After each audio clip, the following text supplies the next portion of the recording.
जमीन के अंदर खजाने बहुत रखे अल्लाह ताला ने।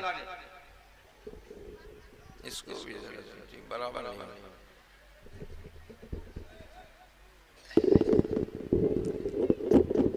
जमीन के अंदर खजाने बहुत रखे हैं अल्लाह ताला ने। उन खजानों का इल्म अल्लाह ही को है, हमको नहीं है खजानों का इल्म।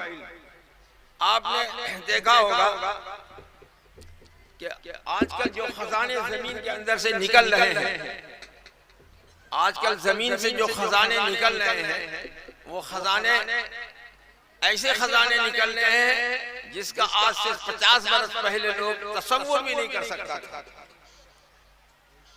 70 वर्ष पहले, 80 साल पहले जमीन के अंदर पेट्रोल दरियाफ्त हुआ और उसके बाद अबरक दरियाफ्त हुआ और उसके बाद कोयला कुछ पहले दरियाफ्त हो चुका था हमारे मुल्क हिंदुस्तान के अंदर।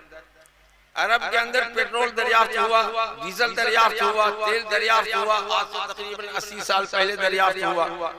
अरब के लोग पहले गरीब थे, लेकिन पेट्रोल निकलने के बाद वो बहुत मालदार हो गए, डीजल निकलने के बाद वो बहुत मालदार हो गए। तो अल्लाह ताला ने जमीन के अंदर खजाने को जमीन से भर दिया। तो अल्लाह ताला ने जमीन और आसमान को पैदा फरमाया, तो जमीन भी